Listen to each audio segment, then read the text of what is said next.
Hello friends, welcome to Ftopreview.com. In this video, we are learning about how to enter a password protected Wi-Fi from your iPad. Open your settings, then go to the Wi-Fi settings.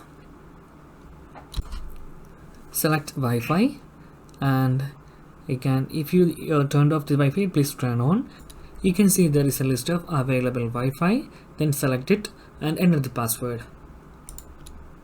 After entering your password, click on the join button. Wait a few seconds.